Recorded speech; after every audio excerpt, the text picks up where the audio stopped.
Hello, y'all. Welcome to our week 5 asynchronous lesson. Today I want to start things off with an example of creating a sine model, much like we had done in our last classwork. We had started creating the equations of periodic models using sine, and specifically we had just started learning about what we called phase shifts, where we care a lot about the starting point of our model, right? So in here, I have actually a problem that we previously had worked on in class. It says David's Apple Watch 7 Max got caught on the blade of a windmill, and he's now holding on for dear life until someone saves him. As good observers, we decided it would be more useful to calculate his height over time instead of calling for help. The blades of the windmill are 40 feet long. You can see here that in the diagram it's 40 feet long for the blade of the windmill. And the central rotator shaft in blue here is 70 feet above ground. The wind is blowing fast enough such that the force of the windmill rotates at 6 revolutions per minute. That's actually really important for us to calculate period. And then it tells us to derive a sine function to model David's height over time in terms of feet and seconds. So to do this, we just need to identify all those features of our periodic function. We need to know the amplitude. We need to know the midline. We need to know the period. And we're going to eventually need to know our phase shift. But let's focus on amplitude, midline, period first, since those are the easy ones. So notice, guys, essentially, if 70 feet is where the rotator shaft is and 40 feet is how long the blades are, his maximum height would be when it's pointed straight up, which would be 70 plus 40. So his maximum height should be 110 feet, whereas his minimum height would be when the blade is at the bottom of its rotation, which would be 70 minus the 40, right? So his minimum height would be 30. These are both in feet, by the way. So that's an important little piece of information for us because it's going to let us find the amplitude in the midline. Remember, y'all, amplitude is just the maximum, 110, minus the minimum, divide by 2. 110 minus 30 is 80, divided by 2 is 40. So we get that the amplitude of his trajectory, of his height, is 40 feet. And that should actually make sense because if you look at it, the blade of the windmill is 40 feet long, and that's essentially the radius of our circle is what we're looking at. So because we know the radius, we know how high up it goes and how far down it goes. What about the midline? Well, you might see that it would be 70 because that's where the middle of the windmill is, at least in terms of his height. But we can calculate it anyways using the maximum and minimum. We knew that midline was maximum plus minimum divided by 2. 110 plus 30 is 140. Divided by 2 is 70 feet. So you can see that even when I use my formula, I still get the same answer. And finally, the period. So this is interesting. We need to think a little bit about it. So it revolves 6 times per minute, right? So if it's happening 6 times, so 6 revolutions in 1 minute, that would be 6 revolutions in 60 seconds, right? Now, the reason why I'm going to convert from minutes to seconds is because we are going to be creating our model in terms of feet and seconds. So how much is 1 revolution? It would be 10 seconds, right? So the period of this model here is that it completes 1 cycle every 10 seconds. I hope that should make sense. If it takes 10 seconds to do a loop, then I should be able to do 6 loops in 1 minute. Now we can start working on our sine function model. Remember, in the general sine function, it is a sine of b x minus c plus d. In this model, a was our amplitude, so 40. B was equal to, we saw it was 2 pi divided by the period, so that would be 10. 2 pi divided by 10 would be pi over 5. And x minus c, which we'll talk about in a sec, plus d. And we saw that d was always the midline, so it's 70. Remember, guys, I really strongly recommend just keeping this information about the general as well as the notes about what is A, B, C, and D. We've talked about this before. Just keep it in your notes and keep it available. I really do not expect people to actually memorize that. All right, so now we need to think about the phase shift. So the problem with this question that I had given you guys way back before we kind of started talking about phase shift is that there is no starting point in the model. We were never told actually when David got caught on the blade. So I'm gonna be real, guys. I'm gonna actually just kind of add that. Let's just suppose that David got caught on when the blade was here at the bottom, right? Because I think that would make sense. Where else would he get caught on the blade of the windmill? He wouldn't really get caught up high. So let's say that he got caught at the bottom of the windmill, right? Now, to recall what our phase shift would be, here, I'm going to do this in red, actually. So this is where we're saying that he starts. Start. Now, recall that in the circle, which is essentially going around for our periodic model, to the right here, that's where sine starts. That's what we saw before. Remember, it starts at the midline. See how this is the midline? So essentially, we have to think about, well, how long will it take to get from where David actually started to this midline point, right? How long will that take? You can see that this is exactly 1/4 of the period. You see that? It takes 1/4 of the period. My period is 10 seconds. So what is 1/4 of 10 seconds? It is 2.5. And that'll actually be the equation that I'm going to use. Let's talk a little bit more about that phase shift.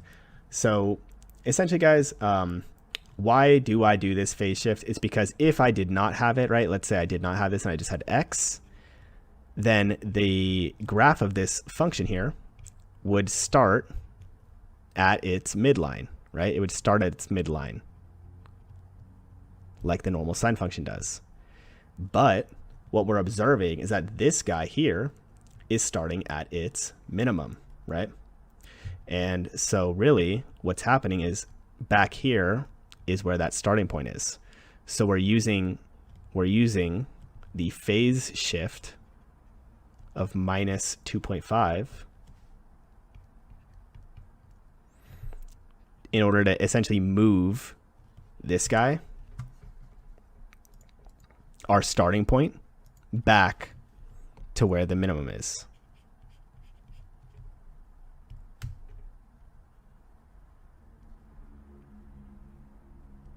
So you see how now my model is starting at the minimum and then going up to its maximum and down to its minimum as it goes around in the circle. Oops. As it goes around in the circle. All right. Now, so that was an example of us deriving a sine function from a trigonometric model.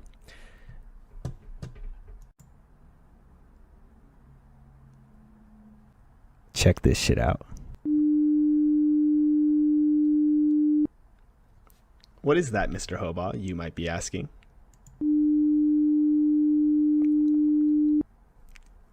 It's a sound, obviously. No, but really, what is it? Because why are you playing this? And why are you doing this, right? Well, it might be useful for us to zoom in a little bit so we can maybe see what this actually is, right? Let's zoom in a little bit more. I think that might be enough. Can you guys see what it is yet? Can you tell what it is? Maybe I need to zoom in a little bit more. Can you tell what it is now? Now I think you probably can tell what it is, right? Now you better know what it is. Now, if you don't know what this is yet, then you might not be paying attention to my class. But obviously, guys, this is a sine wave, right?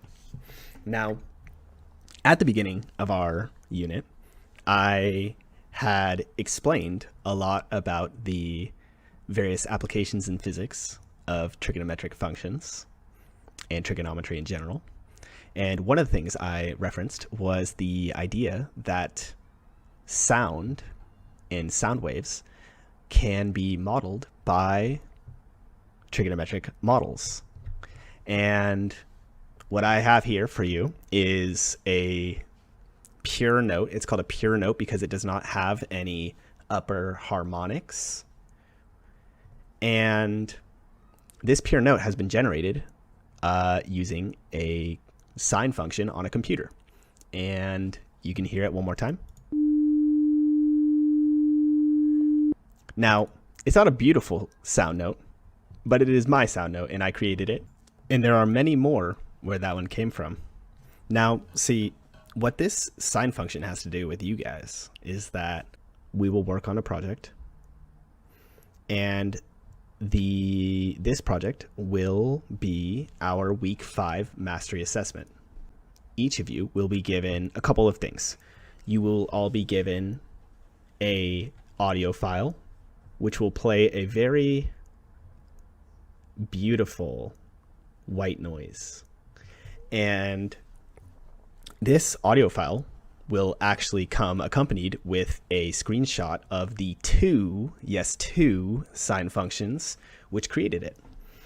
And what you are going to be responsible for doing is you all will need to derive the equations which model these sound waves.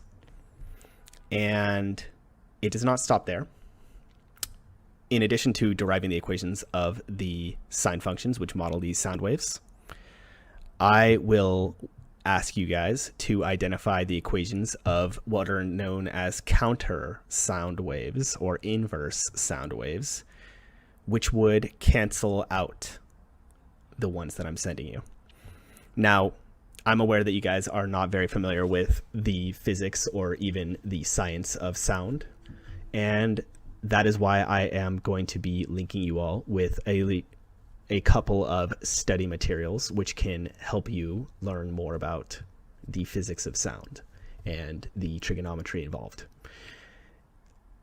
In addition, what we are going to be doing is, once we have created this inverse sound wave to cancel out the one which you have been sent, we are going to generalize how to do it for any sound wave given the equation. All of this information will be detailed in the Google Classroom post, but this is going to be known as our noise canceling project. Now, I'm going to show you guys an example of what it means for two sounds to cancel each other out. So you'll notice that I've added a second sine function underneath the original one.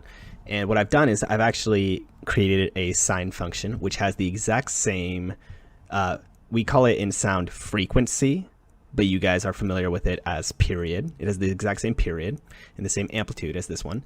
However, what I've done is I've phase shifted it, right? See how I've shifted it to the right a little bit, such that they are essentially inversing each other. Notice how when the top one dips down, the bottom one dips up. When the top one dips up, the bottom one dips down. You guys will learn more about sound and how two sounds combine, but essentially, let's look at what happens when I have these two sounds. First off, let's play the first one again, solo. So here I've selected that it plays solo, so I'm not playing the second track. This is the original sound. Now let's go back, and instead of playing them solo, let's play them both at the same time and see what happens. Did you guys see that? Well, I suppose it doesn't matter if you saw it. More like, did you hear it? The noise has been dampened a lot. In fact, if anyone here has used noise canceling headphones, or for example, the new AirPods Pro, then you might be familiar with that dampening effect on the noise. Essentially, guys, this countering of sound waves by using a phase shift is how noise canceling headphones work. They're not just perfectly blocking all the sound just magically because they're on your ears. What they're doing is they're actually countering the sound that comes in, and by using these counter sound waves. And so essentially, guys, what you're going to end up doing is in this project, you will, first of all, a big part of this project is I want you guys to have to research these things, right? I know that you guys are gonna have to research it, and I want y'all to research it. I'm providing you guys with a lot of resources, and you will be able to, and I'll be available to help you on this. But at the end of the day, you guys are gonna need to do some learning for yourselves. And in the end, we will actually try to have the equation of a single sound wave, which can cancel out both of these, both of the ones that you guys get sent. So the fine details of the project will be in the post on Google Classroom, and you guys can find in the description of this video the link to our kind of first research piece there.